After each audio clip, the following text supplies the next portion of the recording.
թողարկումը սկսելուց առաջ ես դիմում եմ մեր այն ունկնդիրներին, ովքեր չեն բաժանորդագրվել Armix News ալիքին, խնդրում եմ նրանց ընդամենը սեղմել զանգակ կոճակը եւ բաժանորդագրվել Armix News YouTube-յան ալիքին, որի համար հայտնում եմ իմ շնորհակալությունը։ Այսօր մեր տաղավարում է միջազգայնագետ, վերլուծաբան Դավիթ Կարապետյանը։ Բարև ձեզ, պարոն Կարապետյան։ Ողջույն։ Եվ շնորհակալություն մեր հրավերը ընդունելու համար։ Շնորհակալ։ Պարոն Կարապետյան, հունիսի 7-ը արդեն հետևում է։ Գրքերը իհարկե չեն հանդարտվել։ Տարբեր քաղաքական ուժեր, տարբեր տեսակետներ են արտահայտում, փորձում է վիճարկել ընտրությունների արդյունքը, բնականաբար իշխանամետ եւ իշխանամերձ շրջանակը այս ընտրությունները համարում է միանգամայն կայացած, լեգիտիմ, իսկ մի մասը ընդհանրապես սա ընտրություն չի համարում։ Ճշգրտել այս դեպքում ձեր տեսակետը այս իրողության վերաբերյալ։ Դուք սա ընտրություն համարում եք լայն իմաստով, թե ոչ։ Լայն իմաստով ընտրություն համարում եմ, որտեղ process է գեներացվել, ընթացակարգ է տեղ ունեցել, պաշտոնապես այդ ամեն ինչը որպես գործավարություն տեղի ունեցել ու լայն իմաստով այո, ընտրություններ տեղի ունեցել, ուրիշ բան թե ընտրության արդյունքները, վերջնարդյունքը ինչպիսի պատկեր է արձանագրել, որը թույլ կտա մեզ հիմա անաչառության ու անկողմնակալության սկզբունքից ելնելով հստակ դիրքորոշում հայտնել։ Եթե դուք իմ սուբյեկտիվ կարծիքն եք ուզում լսել, ես կասեմ, որ այս ընտրությունները թերևս Հայաստանի Հանրապետության պատմության ամենախայտառակ նվազ լեգիտիմությամբ ընտրություններն էին։ Եվ այս մասով այո, շատ լուրջ է այն հանգամանքը իրավական հենքով պայմանավորված, թե արդյոք դա պետք է անվավեր ճանաչվի, վերաքվյարկվի, թե ինչտեղ, որովհետև գիտեք հայտնի դեպքերը հատկապես, երբ որ վերջու երկու ընտրատեղամասերի հայտնի տրվագը տեղ ունեցավ եւ դա հիմնական բուռնալիքը բարձրացրեց, ցասում ժողովրդի եւ հասկանալի էր, որ այս ամեն ինչը կա միտում էր հետապնդում։ Հայտնի 3/5-րդի այդ հատվածով միտումը, որը որ խորհրդարանական մեծամասնության ասվածը պետք է ապահովեր, որ այդուհանդերձ կարծես առաջի հայացքից գործող իշխանությունների համար քեր նպատակ էր, հասկանալի պատճառներով, ինչ որ մեկը դա կասի Ալիևի պահանջներն ու քմահաճույքները կամ տնային առաջադրանքը կատարելու համար հայտնի սահմանադրության փոփոխության մասը, որտեվ այդ մասով եթե անկեղծ խոսենք, հենց 3/5-րդով է, որ հնարավոր է նման, որտեվ գիտեք 3/5-րդի պարագայում արդեն ՊԴԽ, ՍԴ սահմանադրություն փոխելու հնարավորություններ են ընձեռվում իշխանություններին եւ հետեւաբար հասկանալի է, որ առաջի հայացքից կեր նպատակը հենց դա է։ Եվ այստեղ է, որ որոշ տեսակետներ բախվում են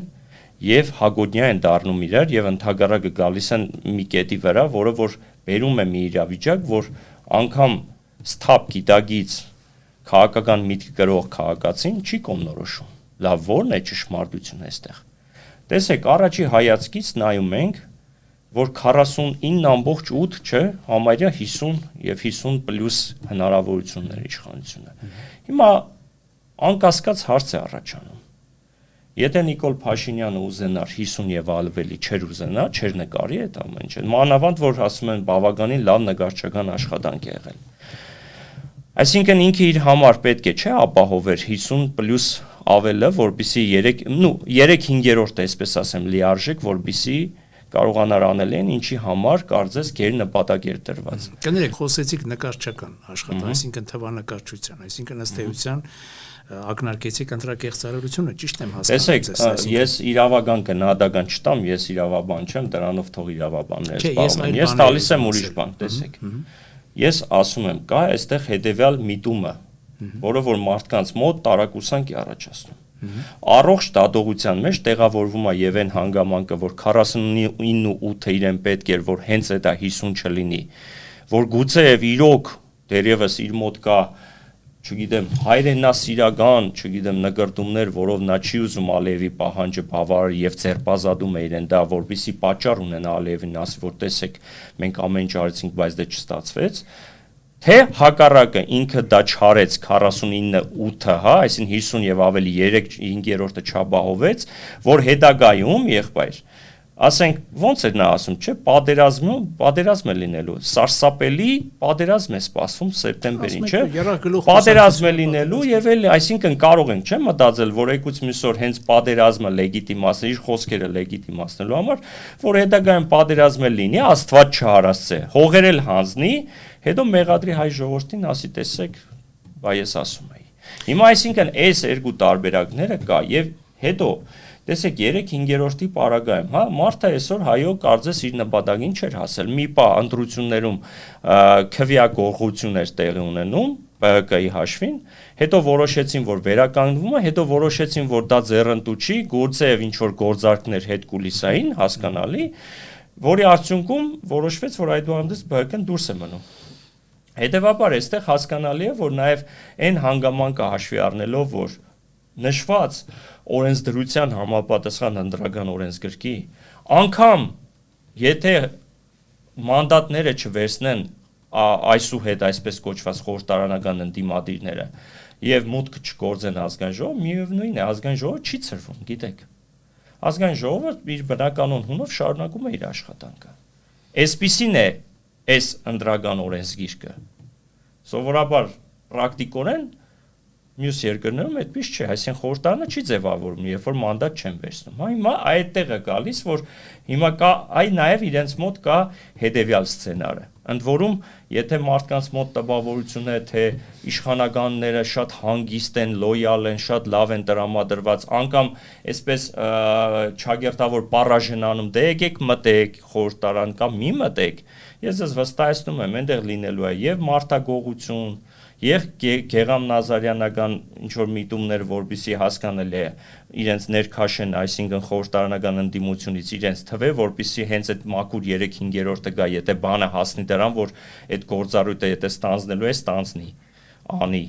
ի կատարածի։ Հիմա այստեղ այս բոլորն է, որ մտահոգությունների տերեկ է տալիս ու պետք է հիմա հասկանանք, այս մարտիկ վերջի վերջո մանդատ վերցնելու են թե ոչ։ Որտեղ մանդատն էլ արեք ճիշտը խոսենք, իրանց համար շատ քաղցր բան է։ Շատերի համար դա գերխնդիրն է։ 1 միլիոն դրամ աշխատավարձը, հա։ Հիմա այստեղ խոսք կարա գնա, փողոց գեներացվելու է թե ոչ։ Այ ռուսական կողմը չի շնորհավորել, գուցե սպասում է, որ ինչ որ բաներ դերևս պետք է տեղի ունենան նոր։ Այս ամեն ինչը այս կուտոկը են, որ ասում է, հələ նոր է բացում։ Սա մի հատ արգղա, որ պետքա բացվի դեր։ Պարոն Կարապետյան, ընդհանրեն քննության, վերլուծության։ Հիմա այ դուք ասում եք, ընտրությունները խայտարակ էին, ձեր կարծիքն է, ձեր տեսակետն է։ Մեր ունկնդրի համար ավելի տեսանելի, փաստարկված դարձնելու համար, այ ինչով կարող եք դուք եւ ըստ ձեզ ընդդիմադիր այս ընտրությունների արդյունքներին չհամաձայնվողները հիմնավորեն ժողովրդի արժե փաստարկված դնեն այդ փաստերը, այդ իրողությունները, որ այս ընտրությունները, ինչպես այ 3 ընտրական հանձնաժողովի մոտ Ուժեղ Հայաստան կուսակցության ներկայացուցիչներից մեկն էր ասում, այս ընտրությունները համարվեն անվավեր ըստ օրենսդրության, ըստ օրենսդրական ակտերի եւ արդյոք դա դուք հնարավոր համարում եք թե ոչ։ Շատ խելոք տեղի հարց եք տալիս, իրականում իրավական process է դա,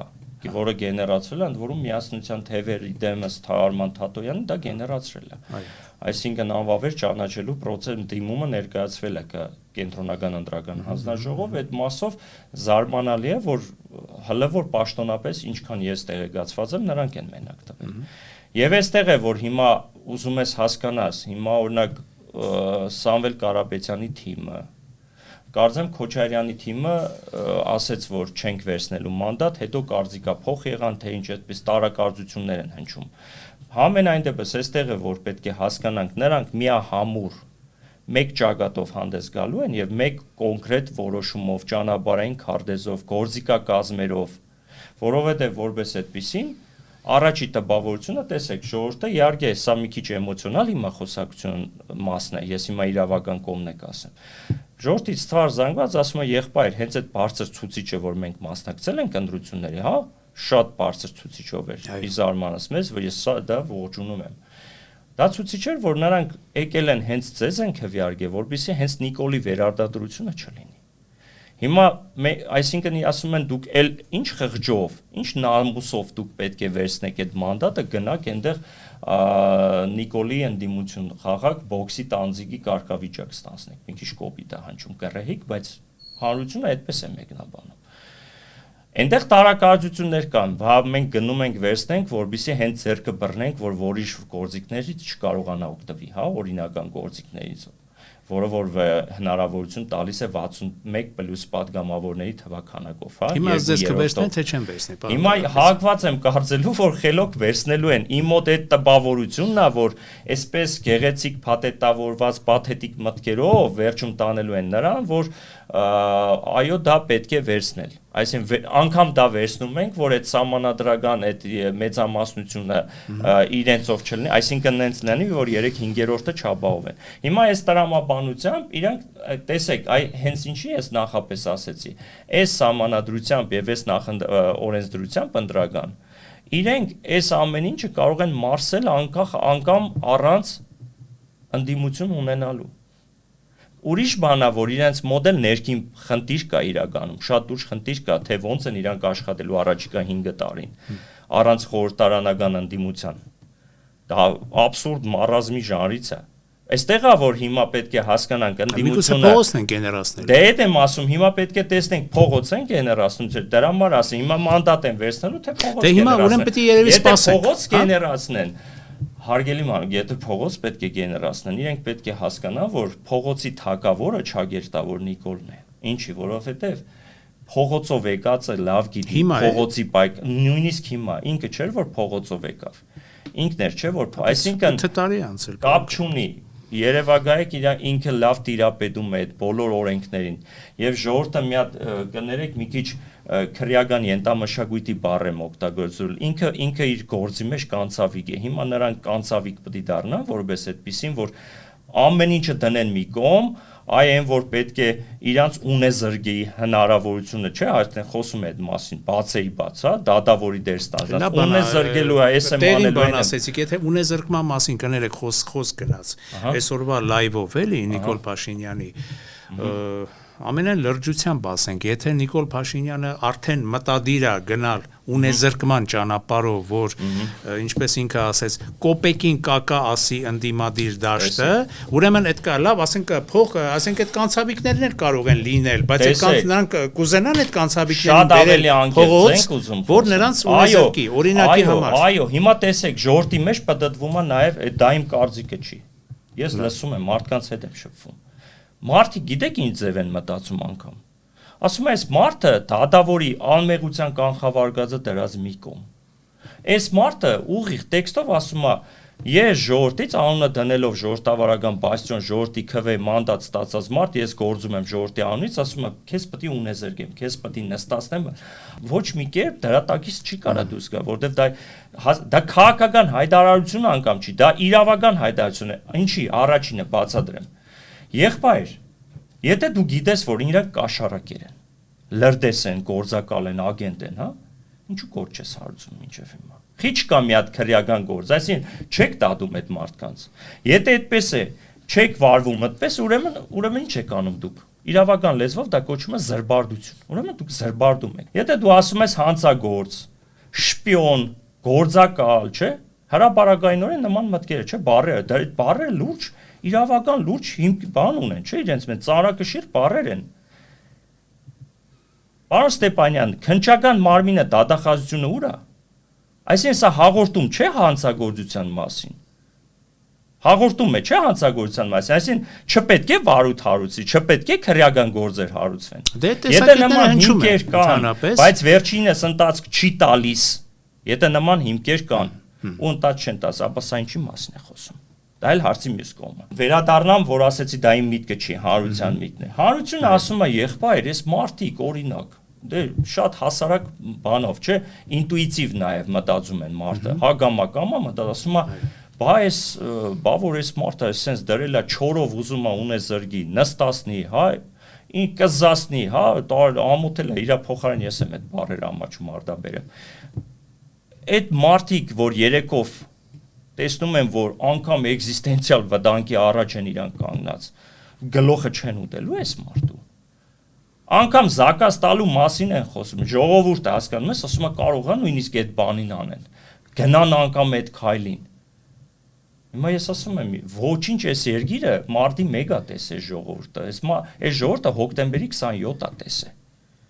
Ես չեմ բացառում ոչ մի բան, նորից եմ գնում, այսօր Աստված, թող այս ամեն ինչը բացառվի։ Ես միայն կողմնակից եմ, որ ինչ լինում է օրինական ճանապարհով, բացառապես օրինական ճանապարհ։ Սա խոսում եմ հանրության այդ անգամ այն ապատիկ ամորֆ ժողովուրդը, որը անգամ չէր ուզում ընտրության գնալ, հիմա գնացել է, տնից դուրս է եկել, փորձել է իր քվեով իրավիճակ փոխի եւ այլն, հիմա զայրացած է այս ընդդիմության վրա, ասում է հիմա ես չեմ հասկանում։ Նյուժելի էս մարդկանց մենք ձեն տանք, որ իրանք իշխանություն փոխեն, փողոցային պայքարի չանցնեն, բայց մանդատ վերցնեն, մի հատ էլ իրանց այս օրը գցեն, մենք էլ ստացվում է եւս մեկ անգամ հիասթափություն ապրենք։ Այ այսպես կետերով 1, 2, 3, 4, 5, եթե մենք փորձենք այսպես կետերով մատնանշենք, ինչով դուք կարող եք հիմնավորել կետերով, որ այս ընտրությունները իրականում խայտարակ են, ինչպես դուք ասեցիք, եւ անվավեր են։ Եթե դուք ինչպես ասում են, թեման բացրել եք, թեման շարունակեք։ Պարոն Ստեփանյան, ես ինքս իրավաբան չեմ, բայց այս ամեն ինչը որ տեսնում եմ, ես որպես նաեւ քաղաքացի իմ կարծիքը հայտնելուց բնականաբար հիմքը դնելով որոշակի չափով իրավաճանաչությանը, հա, վերջ-վերջո հասկանում ենք ինչա տեղ ունենում։ Ընտրական օրենսգիրքը ինչքան էլ որ այսպես, հա, այսպես բավականին ելքեր ու մուտքեր անցքեր ունի հնարավորություններ, բայց փաստացի հասկանալի է որ կենտրոնական ընտրական հանձնաժողովը ցուցումով է աշխատել։ Երկու ուրեմն վայրում վերահաշվարկ չի եղել, դա սահմանադրական կարգի տաբալումը, խախտումը ընտրական օրենսգրքի մասով։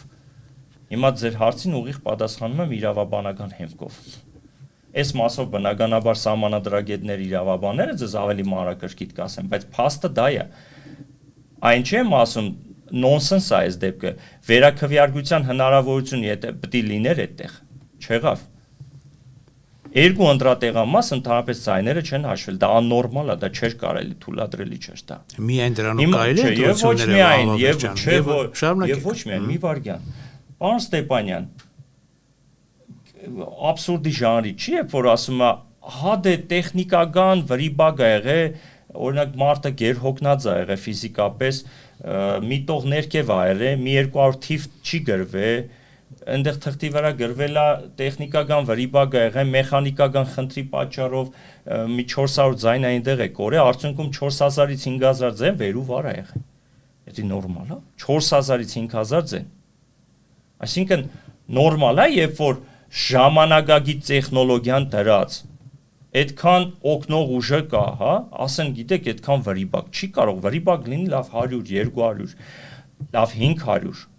1000, բայց 5000։ Այսինքն այս վրիբակները ինչի մասին են խոսում։ Ոնց է հնարավոր այդ կարգի ամենուրեք լիներ տեխնիկական, մեխանիկական խնդիրներ ու վրիբակներ, ոնց կարող է լիներ։ Հետևաբար այստեղ լիքը տարակուսանքի տեղ է տալիս։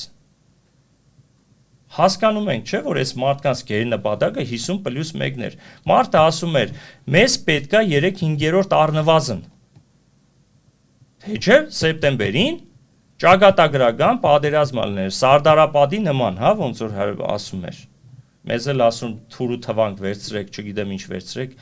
տնից կասկա բրոնեժիլետ գնացեք պատերազմի։ Հիմա այս մարդը վերարտադրվել է։ Ես ասեցի, ինքը վերադարձվի, դառնալու է կրկին ցար բոգ։ Ծնգի կգա ժողովրդի առաջ, էլի 8 տարի առաջվա նույն խոստումները էլի պետք է ասի։ Բռնելու եմ, կզսնելու եմ, նստեցնելու եմ։ Բռնելու եմ, կզսնելու, հələ 8 տարի է նստեցնում է։ Ժողովրդը ծապա տալի միշտ թվար զանգված ընդ որում։ Այդ է աբսուրդը, հա։ Հիմա տեսեք, այս մասով էլ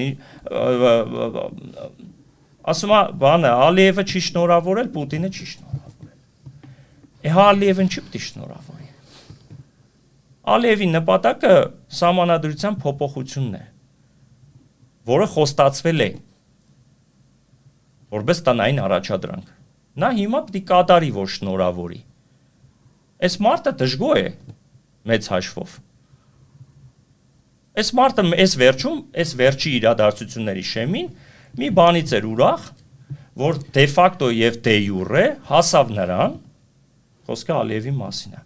Իհարկե հիմա հաջորդը Աստված չարասցի, հիմա այս սահմանադրության այս հռչակագրի մասի պահում է։ Ինչ արեց Ալիևը։ Ալիևը փակեց Արցախահայության վերադարձի իրավունքի հարցը։ Ոնց փակեց։ Հայտնի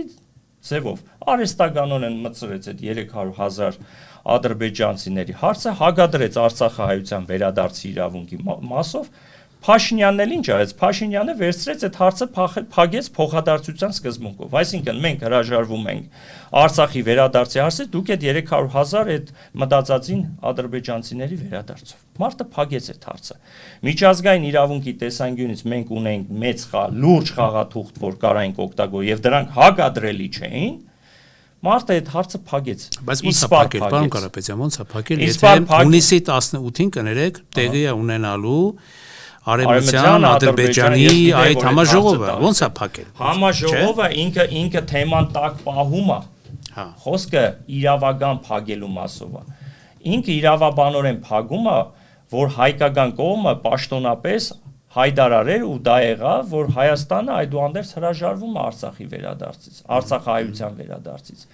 Բայց դա ինքը չի ասում, որ ես ինքս հրաժարվում։ Դա գիտեք որն է։ Դա սիմետրիկ, սինխրոն են խոսույթի հետ է գնում, որ ինքը այսպես կներեք արտահայտությանս դալբիտ էր անում, որ Հայաստանն ու Ադրբեջանը ճանաչել են մեկ-մեկու տարածքային ամբողջականությունը, հadoop շեշտում էր, ասում էր ես ճանաչել եմ Ադրբեջանի 86-ը, բայց մի օր չլսեցին, գեթ մեկ անգամ Ալիևի շուրթերից չլսին, որ ինքն է ասի ես է ճանաչում եմ Հայաստանի 29-8-ը։ Հիմա նույնն է։ Այս մարդը Պարզա չէ, որ իր ծավալապաշտական նկրդումներից, իր առավելապաշտական նկրդումներից չի հրաժարվել, բայց մարդը արանքը մի հատ խելոք բան ասում է, բայց ես չեմ է պատերազմով գալու էլ, մեքենաներով են գալու։ Հիմա մանավանդ է խոսում է, հենա տեսնում ենք, չէ, անվտանգության քարտուղարի լայնաժպի ձեռները ջեբա արխային քայլքը Դիլիջանով, հա, Հաջիևի հետ, իրենից շատ գո, թե մեկը ասին չի վրա է սդեն ժպտում, եղբայր, ով որ քոզի քո հայրենիքից հանել է, հա, հադրուտեց էր, հա, որ Շուշիում հարսնիկներ անում իր, ինչի վրա ես հրջվում, հլա լավ հարցի այդ մյուս կողմը, հիմա տեսեք, Վերադառնանք ընտրությունների, այո։ Ախր ես ամեն ինչը սա, այդ որ ասում են նույն այդ պլաստինկեն հիմա խաղալու է, չէ, 8 տարի, 6 տարի, ամեն 21 թվականին էլ էր, չէ, նստացնելու ենք, ես ենք անելու ենք։ Պարոն Ստեփանյան, Հայաստանի Հանրապետության գլխավոր դատախազությունը Մարտի 1-ի գործով քրեական հետապնդում է, սկսե ԱԱՑ նախկին տնօրեն 2017 թվականին մահացած Գորիկ Հակոբյանի նկատմամբ պաշտոնական կեղծիքի մեղադրավ։ Բերեք ապելա Մարտի 1-յան դեպքերին։ Գուցե դրա համար է, որ ասում է Մարտի 1-ը լիարժեք բացահայտված է։ Հիմա այս մարդու մեռածի վզին են փաթաթե, հիմա հետապնդում է։ Մարդուն հետապնդում է։ Հիմա սա զավեշտի մարազմի ժանրից է, թե ոչ։ Հարց եմ ձեզ տալիս, հա։ Հիմա տեսեք, հենց այս խոսույթի համատեղ երեք լսում եմ, ասում է ակցիզային հարգի տրույկաչափի, հա, վերանայում պետք է լինի կառավարության կողմից, նախաձեռնել են կառավարությունը։ Այսինքն դիզվառելիքը, չէ, բենզինը, ծխախոտը, ալկոհոլը պետք է բանանեն, թանկանան, այդ բացը պետք է լրացվեն ինչի հաշվին, հա, կենսաթոշակի բարձրացում, լավ բաներ, հա, առողջության պարտադիր ապահովագրության հաշվին, այո, հա։ Հիմա մեր ջեբից պետք է քերեն այդ անեն։ Հիմա ասում է ֆանտաստիկ էկոնոմիկայի նախարար ունենք, ասում է Եվրոպայում եվրոպական մի շարք շուկաներ է բացել, ուղղակի Եվրոպան շատ հեռու է։ Այդ մեր բանը գյուղմթերքը փչանում է ճանապարհը, որտեղ լոգիստիկայի խնդիր է, հեռավորություն, եղանակային պայմաններ, հա, ամառ եւ այլն։ Ընդ որում մի պարտիա ուղարկել էին Ուկրաինա, ուկրաինացիները հետ են ուղարկել այդ մեծ պարտիան, ասել էին, որ միջատ կա այդ բանջարեղենի մարկի մեջ։ Ասում են դե մենք դիվերսիֆիկացնում ենք տնտեսապես, չէ՞, մենք նույնը ասում են գազը թող թանկացնեն, ոչինչ թանկացնին, մենք ուրիշ շուկաներ կգտնեն։ Ասում ես որն է քո ալտերնատիվը, ասում է դե Ադրբեջան բան, երևի մի բան, Իրան։ Ասում ես եղբայր դու ընդհանրապես գիտակցում ես ինչ ես խոսում։ Դու մի հատ մտածել ես քո ալտերնատիվ տարբերակի մասին, որ հատատ է այս քշում։ Այս իրողությունները ինչ ազդեցություն կունենան նաև ինչպեսի հետընտրական արտաքին ու ներքին քաղաքական զարգացումներ կունենան։ Ես ավելի քան վստահ եմ, որ Նիկոլ Փաշինյանը մի շարք աշխարհակական ղեկավարներին պարտք ունի, ճագերտավոր պարտք ունի ու ինչ որ բաներ է խոստացել, գուցե հետկուլիսային պայմանավորվածությունների արդյունքում է դա։ Ինչ որ բան, ինչ որ մեկին խոստացել է։ Հիմա որպեսզի վերացական չլինի, ասածս։ Ես ավելի քան վստահ եմ, որ հագարուսական գեներացվող այս տրամադրությունները, որը մեր տեսպես հա փուքսելնում է, հետո իջնում է։ Հիմա իշխանություններն են դարձել հայ-ռուսական հարաբերությունների ճատագովը, մի ակտիվ մտել են մեր բարեկամություն, եղբայրություն եւ այլն, բայց մի ժամ հետո ուրիշ բան են իհարկե ասում, կամ Ալեն Սիմոնյանը լրիվ գնում է Կապերկինի մոտ ջանջիգյար պաճպրոշտ, ժամում հետո ասում է ռուսական ագենտներ, ռուսական շպիոններ, ռուսները 5 պակաս հասկացնում է Ռուսաստանը մեր թշնամին է։ 5 պակաս։ Ու դա անում է ազգային ժողովի նախագահը։ Ինքը իրեն համարում է քաղաքական դեմք, երկրորդ դեմք։ Հիմա այս ամեն ինչը, որ աշխարհակահաղական համատեքստում ենք նա, լավ, տարածաշրջանային համատեքստում լտի դարգենք, հասկանալի է, որ Պուտինը այն երկրի այն խորքային պետության ղեկավարն է, որը չի առաջնորդվում էմոցիոնալով։ Ինքը ցանկացած է նախ կաշխատի, ով էլ ընտրում է, ընդ որում ասեց, ինքը կաշխատի այն ղեկավարի հետ, որին կընտրի հայ ժողովուրդը եւ կհարգի այդ որոշումը։ Հասկանալի է, որ մարդիկ ուղիղ տեքստով ասել են, թե իրենց նախընտրելի տեխնազուն ով է, հասկանալի։ Ուղիղ խոսում են, ոնց որ Բայդենի, ոնց որ Թրամփի վարչակազմն է ուղիղ տեքստով խոսում իրենց հաջելի մարդու մասին, այսպես ասած։ Հիմա հետեւաբար այս մասով ռուսական կողմը ուշի-ուշով սպասում է հետընտրական այս զարգացումներին, թե արդյոք օրինակ փողոց պետք է գեներացվի, արդյոք ինչ որ քաղաքական process-ներից բացի իրավական process պետք է գեներացվի, հա, ոնց որ միասնության թևերն է կազմակերպել։ Առհասարակ ինչա տեղի ունենալու, այդ դրա համար սպասում են ամսի 14-ից հետո։ Եթե չճանաչեն, տեսեք, Զախարովան հենց այնպես հայտարարություններ չի անում։ Եթե առաջնորդվենք դա որպես իր հայտարարությունները, որպես պետական դիրքորոշում, մտահոգիչ բաներ կա այնտեղ։ Նրանք հասկացնում են, որ դերևս իրենք չեն ճանաչում այս իշխանություններին։ Եթե դա այդպես շարունակվի, ուրեմն խնդիր կա, այսինքն իրանք չեն լեգիտիմություն չեն տեսնում այս իշխանությունների մասով։ Հետևաբար կարող են ասել մենք չենք ճանաչում ձեր իշխանությունը։ Պարոն Կարապետյան, ես ինչի ասեցի, դուք Զախարովայի մատնանշումը արեցիք, դա արտաքին արդեն քաղաքական, ես ինչի ասեցի, մի հատ մեր հասարակությունը, մենք առաջերտին ձեզ հետ միասին այս տաղավարում, դուք մի քանի մատնանշումներ արեցիք, խնդրեմ, գուցե մի 2-3 մատնանշում էլ անեք մեր ունկնդիրների համար, որ ձեր տեսակետները վերլուծական ավելի բարձրորոշ, թե մենք մեզ համար այս ընտրությունները լեգիտիմացնելու ենք, թե ոչ, մեր ամբողջ անդրության համար։ Վերջի դուք մի քանի մատնանշումներ արդեն արեցիք, ունեք էլի մատնանշումներ, հետո ամեն ինչի լավագույն դեպքում ակտուալ է հիմա, այո, ակտուալ է այն թեման, թե արդյոք հիմա ընդդիմությունը, մասնավորապես այդ երեք ուժերը միասնական ճակատով հանդես են գալու, առաջինը հստակեցնում ենք, հա, հանրության համար, ոնց որ ասեցիք, մանդատ վերցնում են, թե չէ, այսինքն եթե մանդատ վերցնում են, հետևաբար լեգիտիմացնում են այս խորհրդարանը, չէ՞, այսինքն ընդունում են, որ ընտրությունները կեղծված չեն։ Կարևոր բան ասեցիք, բայց կարող են նաև այս բտարբերակն էլ ասենք, մանդատը վերցնեն, բայց համարեն ընտրությունները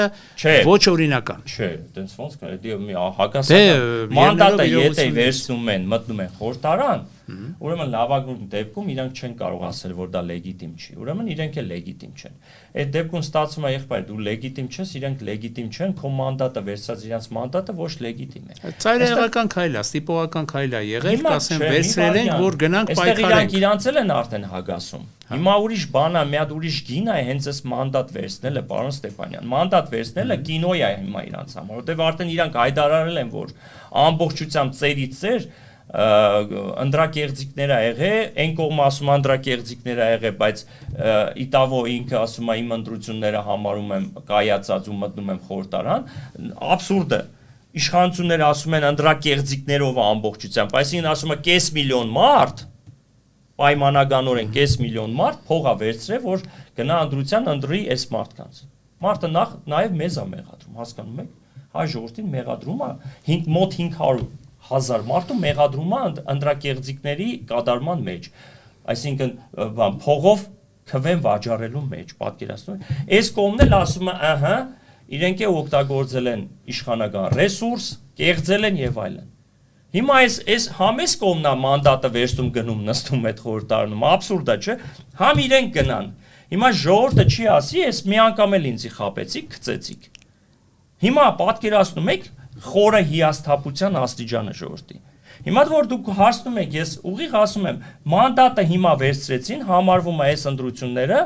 լեգիտիմ, վերջ, վերցրել ես մանդատ։ Ուրիշ բան դու այնտեղ գեղեցիկ փաթեթավորումներով ասես, որ վերցրել են, որբիսի 3-5 չլինի, այս չլինի, ԲԴԽ չընտրեն, ՍԴ-ները չընտրեն, սահմանադրությանը ձեռք չտան եւ այլն։ Մատնանշում արեցիք այդ։ Մյուս կողմից մանդատը չեն վերցնում,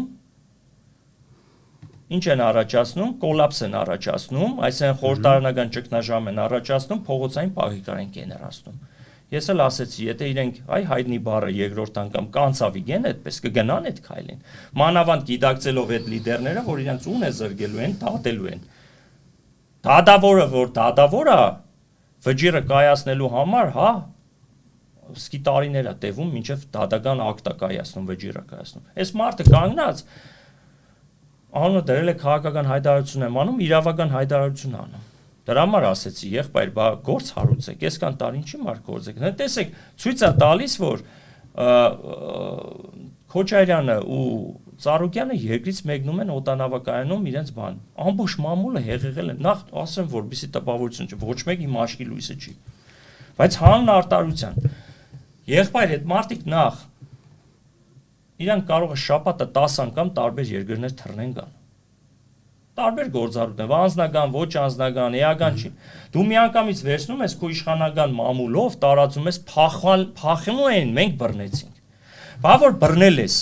ըստ տրամաբանության, այս ժողովուրդն է ծապա տալի միստվար զանգված։ Ասում ես, այ եղբայր, բա որ բռնել ես,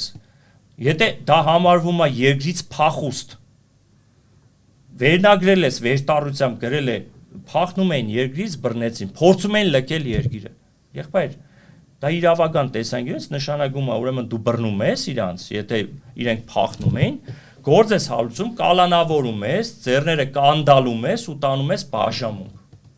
Դու դա արել ես, չես, մարդը թողե գնացել է։ Բայց այնպես մամուլում կամ Քոչարյանի վիդեոն են տեղադրել, ինչպես սահմանապահի աշխատակցի հետ, տետատետ խոսում է, այն դրվագը, երբ որ իրեն թույլ չեն տալիս երկիրը լքի։ Մինչև ադրբեջանական մամուլ ցույց են տալիս։ Ուզում էր փախներ ձևակերպմանը, մենք բռնեցինք։ Հիմա ես է հարց եմ տալիս, այն էլ մեն մի հոգավորն է ասում է թավիշը պրծել է։ Հիմա ինչքան, քանի տարի, 5 տարի էլ պատրաստում եք նորից կերակրել այդ սդերով։ Բռնում ենք։ Բա ասում են բռնել եք, բռնեք այդ րոպեին։ Պետք է գործ հարուցեք, բա մարդը փախնում է։ Կամ դու ախր իրավական հիմք կա, պետք է հիմք լինի այդ մարդուն, ինչի համար դու չես, դատական որոշում կա, որ դու այս մարդուն չես թույլատրի, դատական որոշում մենակ պետք է լինի, որ մարդուն չթույլատրվի երկրի տարածքը լքել օտային ցամաքային ճանապարհով։ Այս մարդը գնում է առանց բացատրության, ասում է, գիտեք, չենք կարող թողել։ Ասում է, որ օրենքի, որ հիմքով, որ կետով, որ օրենսդրության, որ դատական որոշումով, ասում է, չկա։ Հիմա սա աբսուրդ չի, սա սահմանադրության կոպիտ խախտում չի։ Սա չենք ասում, ուզուրպացում, այս մարդը դիկտատուրա է մտցրել, հասկանում եք, սա ինչ ժողովուրդ է, սա ժողովրդավարություն չէ, սա ժողովրդավարության փշրանք չի դաժե։ Սա full դիկտատուրա է, full։ Սա այն ցենքում, այսինքն բանը, ընդ որում արդեն քաղաքագետներին են թիրախավորել։ Մարդը կարծիք է հայտնում, քաղաքագետ վերլուծաբաններ են, ովքեր մեծ լսարան ունեն, հանրային ընկալում ունեն, այդ մարդկանց են սկսել արդեն ճնշել։ Կոմպրոմատներով, ուլտիմատումներով, շանտաժներով երկիր են պահում։ Հիմա ինչքան սա կտևի։ Մինչև ժողովրդի ինչ, որ մի հատ էլ հա ցասում լինի, ընդվզում լինի համաժողովրդական։ Հիմա այս մարդիկ էլ են, չէ, հասկանում, որ իրանցից Պողոս Պետրոս դուրս չի գալի, որ փողոց գեներացնեն։ Կներեք, բայց դենց է կա։ Այս դրա համար եմ ասում, իրենք Նիկոլի պես չեն կարա այնքան վճռական լինեն, որ ժողովրդին անգամ 500,000 մարդ, որ իրենց քվե տվե հանեն փողոց։ Բա որ կարողացան, պարոն Կարապետյան։ Եթե կարողացան, բրավո։ Եթե կարողացան, սա իդեպ կոչ թող չընչե։ Ես ասում եմ, եթե կարողացան, բրավո։ Ուրեմն արտար իրենք ընդունում են, որ այո, կեղծված է, այո, ռեսուրս է կիրառվել, այո, սա լեգիտիմ ընտրություններ չէր։ Այ որ ասացիք ռեսուրսա կիրառվել, էլ այ երևի թե, չգիտեմ, դպրոցում մանկապարտեզի տնօրեն ու չգիտեմ համեստ տեսակետով կարող են գործել, ես ընդհանրապես այսպես ասած փորձում եմ այսպես մոտավոր ինչ որ մի կանխատեսելի կարծիք հայտնել, ոչ թե կարծիք, այն էլ ընդհանուր այսպես հիպոթետիկ ինչ որ մի բան, որ եթե փորձեն անել, պիտի այսպես ծայրահեղ համոզիչ չէ, փաստարկներ վերցնեն, դնեն փաստարկված ժողովրդի առջև եւ դրանով հանդերձ գեներացնեն փողոցը, դեսնեն փողոցը, չէ, այսինքն դա չի լինելու։ Բոլոր այս իմ թվարկածները շատ ավելի մանրակրկիտ, բովանդակալից ներկայացրել են հանրությանը կենտրոնական ընտրական հաստատության դիմաց հիմնավորումներով, փաստարկներով։ Հիմա պետք է սպասենք երևի։ Հիմա հասկանալ է, ասում է, դե դիմումներ ենք տվել, սպասում ենք արձագանքին։ Հիմա փաստը այն է, որ պետք է մենք այն որ ասում է գնդակ իրանց խաղադաշտում է, հիմա իրանք պետք է այդ քայլին գնան, պետք է որոշեն։ Բայց ես մի բան գիտեմ, ժողովուրդը ակնկալում է, որ այս իշխանությունները պետք է չվերարտադրվեին։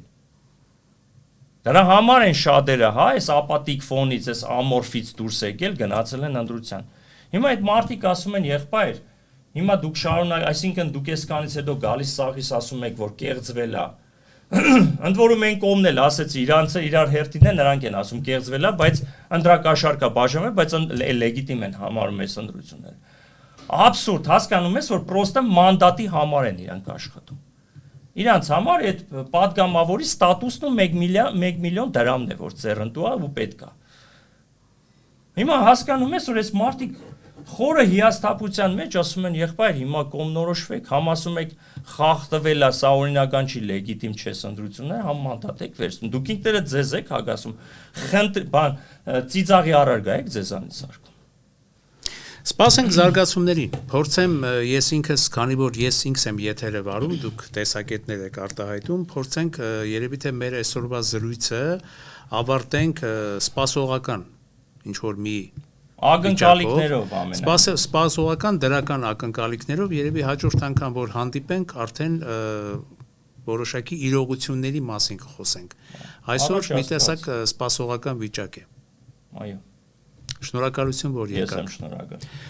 Armix News Ալիքի եթերում ժամանակի ձայնը հաղորդաշարի հերթական թողարկումն էր, մեր տաղավարում էր միջազգայնագետ վերլուծաբան Դավիթ Կարապետյանը։ Բաժանորդագրվեք Armix News YouTube-յան ալիքին եւ հետեւեք մեր թողարկումներին։ Շնորհակալություն, այսօր այսքանը կհանդիպենք։